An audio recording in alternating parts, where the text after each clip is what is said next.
आज हम class 9th में प्रश्नावली 1.5 के बारे में पढ़ेंगे। अब 1.5 में 3 क्वेश्चन मैंने पहले बता दिए थे। आज आपको चौथा क्वेश्चन मैं बताने जा रहा हूँ। ठीक है, तो चौथे क्वेश्चन में क्या है, संख्या रेखा पर 9.3 अंडर रूट को निरूपित करना है। कैसे करना है, देखिए सबसे पहली बात आप स्केल से 15 सेंटीमीटर का एक रेखाखंड खींच लो। कितने सेंटीमीटर का? 15 सेंटीमीटर के बराबर का एक रेखाखंड खींच लीजिए। ठीक है, अब इस जगह नाम दे दो ए बिंदु। ठीक है, अब ए बिंदु से आपको कितने सेंटीमीटर के बराबर? 9.3 सेंटीमीटर के बराबर आप यहाँ पे कौन सा बिंदु नाम दे देंगे? बी बिंदु नाम दे देंगे। ये कितने के बराबर में लिया मैंने? 9.3 सेंटीमीटर के बराबर लिया। ठीक है, इसके बाद में बी से एक बिंदु सी लेंगे, तो बी से सी की दूरी हम लेंगे, यहाँ पे सी बिंदु नाम दे देंगे। कितने सेंटीमीटर के बराबर? 1 सेंटीमीटर के बराबर आप स्केल से नाप के रखना है। तो ये ए से बी आपने लिया 9.3 सेंटीमीटर का, बी से सी ले लिया आपने 1 सेंटीमीटर के बराबर। ठीक है ना। अब इसके बाद मैं बता देता हूं आपको, इसके बाद क्या करना है आपको। अब ए और सी किसका? AC भुजा का समद्वि भाजक करना है। क्या करना है? समद्वि भाजक।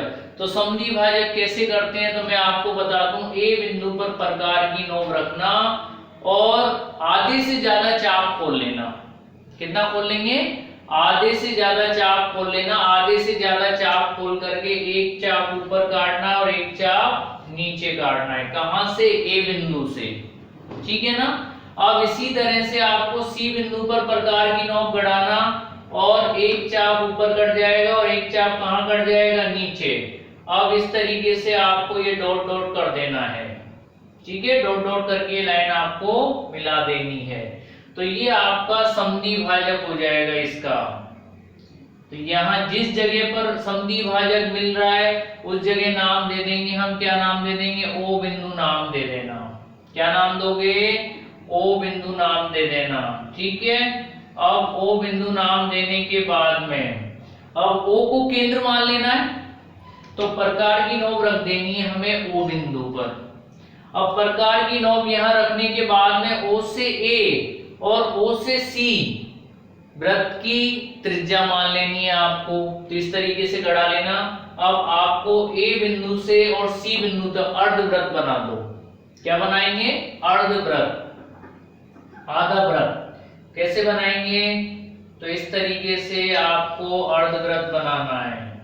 ठीक है, ये आपने अर्धवृत्त बना दिया। प्रकार की नोक आपने ओ बिंदु पर रखी, पेंसिल की नोक ए बिंदु से रख के और सी बिंदु पर घुमा दिया। ठीक है, तो ये अर्धवृत्त आपने बना दिया। इसके बाद में बी बिंदु पर लंब समद्वि भाजक खींच दीजिए। 90 डिग्री का एंगल बना दो इस पे। बी बिंदु पर, बी बिंदु पर कितने डिग्री का? तो 90 डिग्री का एंगल बन जाएगा बी। ठीक है, अब इस परिधि को जहां पर भी काटता है, इस अर्धवृत्त की परिधि को जिस बिंदु मतलब जिस जगह पर भी काटता है उस जगह नाम दे देना डी बिंदु। अब ये जो 90 डिग्री का एंगल जो आपने बनाया है, लंब जो खींचा है 90 डिग्री का, यही आपका 9.3 अंडर रूट है। तो लिख देंगे हम यहाँ पर 9.3 अंडर रूट। ठीक है, अब ये BD के बराबर, अब यहाँ प्रकार की नोक फिर से रखना और पेंसिल की नोक रखना आप D बिंदु पर। अब D बिंदु पर पेंसिल की नोक रख करके BD आप फिर से त्रिज्या मान लिया आपने। त्रिज्या मान करके इस तरीके से आपको फिर से आपको चाप घुमा देना है। अब इस लाइन पर जहां भी काटता है उस बिंदु का नाम दे देना E बिंदु। क्या नाम दे देंगे? ई बिंदु। इस लाइन पर जहां भी काटेगा वो 9.3 अंडर रूट के बराबर ही होगा। अर्थात हम कह सकते हैं कि BD बराबर में आपका हो जाएगा DE। BD किसके बराबर होगा? DE के बराबर, मतलब BD आपका BE के बराबर आपका चाप कट जाएगा, क्योंकि वृत्त की त्रिज्या है ये। क्या है ये? वृत्त की त्रिज्या। तो आपको मैं बता दूं, संख्या रेखा पर आपका 9.3 अंडर रूट BD के चाप के बराबर ही होगा। तो आज आपको मैंने क्वेश्चन नंबर 4 आपको बताया। मैं आपको क्वेश्चन नंबर 5 भी बताने वाला हूँ। क्वेश्चन नंबर 5 में हम परिमेयकरण करना सीखेंगे। तो क्वेश्चन नंबर 5 में मैं बता दूं, निम्नलिखित के हरों का परिमेयकरण कीजिए। तो देखिए क्वेश्चन नंबर 1 दिया हुआ है 1/√7। अब आपके बटे में रूट की संख्या दे रखी है तो उसको कैसे सरल करना है, तो मैं आपको बता दूं, यदि बटे में रूट की संख्या दे रखी है तो रूट की संख्या को ही अंश और हर को गुणा करना पड़ेगा आपको। कैसे, देखिए हम लिखेंगे अंश तथा हर को, अंश तथा हर को √7 से गुणा करने पर अंश को भी करेंगे और हर को भी करेंगे। तो 1/√7 को हम इंटू √7, ऊपर भी हो जाएगा √7, नीचे भी हो जाएगा। 1 का 7 से गुणा करेंगे तो √7, और आपको अभी मैंने बताया √7 इंटू √7, तो 7 इंटू 7 करेंगे कितना हो जाएगा भाई 49। 49 का वर्गमूल कितना होता है 7, तो √7/7, तो आपका सरल हो गया भाई। तो इस तरीके से आपको क्वेश्चन नंबर 1 हो गया। अब आपको क्वेश्चन नंबर 2 भी मैं बता देता हूं, क्या है सेकंड नंबर की संख्या। तो 1/√7, 1/√7 माइनस √6, कोष्टक में बंद कर दो भाई। सबसे पहले यदि आपके ध्यान दें, यदि आपका बटे में गुणनखंड खंड आपका माइनस का दिया हुआ है तो प्लस वाले खंड से गुणा कर देना, और यदि प्लस का खंड दिया हुआ है तो माइनस के खंड से गुणा कर देना। अंश तथा हर को सेम संख्या से गुणा करना है, बस चिन्ह बदल के रखना है। प्लस का गुणनखंड है तो माइनस के गुणनखंड से गुणा कर देना, माइनस का गुणनखंड है तो प्लस के गुणनखंड से गुणा कर देना। तो देखिए लिखेंगे हम अंश तथा हर को, अंश तथा हर को क्या लिखेंगे भाई √7 प्लस √6 कोष्टक बंद से गुणा करने पर, तो अंश को भी करेंगे और हर को भी कर देंगे। अब हम तो देखिए बराबर का चिन्ह लगा दो, 1/√7 माइनस √6 कोष्टक बंद इंटू अंश को भी कर देंगे और हर को भी कर देंगे। तो √7 प्लस √6 कोष्टक बंद बटे √7 प्लस √6 कोष्टक बंद, अंश वाली संख्या को भी हो गया और हर वाली संख्या को भी हो गया। अब देखिए अंश को अंश से गुणा करेंगे और हर को हर से गुणा कर देंगे, तो 1 से गुणा करेंगे तो वही संख्या आ जाएगी √7 प्लस √6 कोष्टक बंद बटे। लेकिन अब ध्यान देने वाली बात क्या है, एक गुणनखंड माइनस का है और एक गुणनखंड प्लस का है। तो आपके सर्वसमीका वाला नियम लगेगा। इसमें क्या है सर्वसमीका, देखिए एक गुणनखंड प्लस का है मतलब a प्लस बी, और दूसरा गुणनखंड माइनस का है मतलब a माइनस बी। इस रूप में आपका सवाल दिया हुआ है, तो हम लिख देंगे इसको a² माइनस b² के रूप में लिख देंगे। क्या लिखेंगे a प्लस बी कोष्टक बंद a माइनस बी कोष्टक बंद बराबर हो जाएगा a² माइनस b²। तो देखिए √7, तो √7 का होल स्क्वायर, a का होल स्क्वायर हो गया। अब फॉर्मूले के हिसाब से माइनस का चिन्ह लगा दो, b का मान क्या है √6 का भी होल स्क्वायर कर दो। ये a का मान, ये किसका मान है b का मान, तो a² माइनस b²। देखिए √7 प्लस √6 जैसा है वैसा ही लिखा रहेगा बटे स्क्वायर से अंडर समाप्त हो जाएगा भाई। तो √7 का स्क्वायर करेंगे हम तो √7 का स्क्वायर हट जाएगा। कैसे हटेगा मैं आपको बता देता हूं भाई। √7 इंटू √7 का स्क्वायर है, तो √7 का स्क्वायर कैसे हटेगा मैं आपको विस्तार से बता देता हूं। तो √7 इंटू √7, 7 सत्ते 49, 49 का वर्गमूल कितना होगा 7, तो स्क्वायर से अंडर रूट समाप्त कर दिया करो। शॉर्ट भाषा में आप लिख सकते हो स्क्वायर से अंडर रूट समाप्त कर दो। कैसे हुआ ये मैंने आपको विस्तार से ही बता दिया। देखिए स्क्वायर से अंडर रूट समाप्त करके लिखेंगे तो 7 माइनस रूट 6 का भी स्क्वायर है, तो रूट 6 का स्क्वायर है तो स्क्वायर से अंडर रूट समाप्त करके लिखेंगे 6, तो ये हो जाएगा under root 7 plus under root 6 कोष्टक बंद बटे 7 में से 6 घटाएंगे क्या बचेगा 1, 1 का भाग देंगे तो वही संख्या आ जाएगी, सेम संख्या आ जाएगी, तो under root 7 plus under root 6, तो यही संख्या आपके बच जाएगी आंसर के रूप में। ठीक है, अब इसके बाद में तीसरा और चौथा भी मैं बताता हूं अभी आपको। क्वेश्चन नंबर 5 का तीसरा क्वेश्चन क्या दिया हुआ है, देखिए 1/√5 प्लस √2 कोष्टक बंद।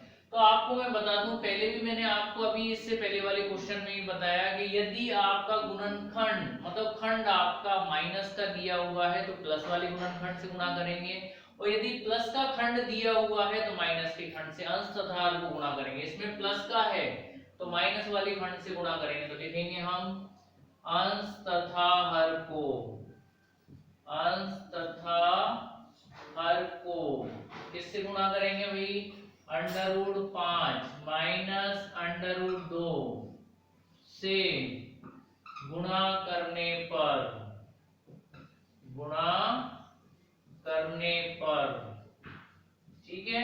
अब गुणा कर देते हैं भाई, क्या है बराबर का चिन्ह लगा दो।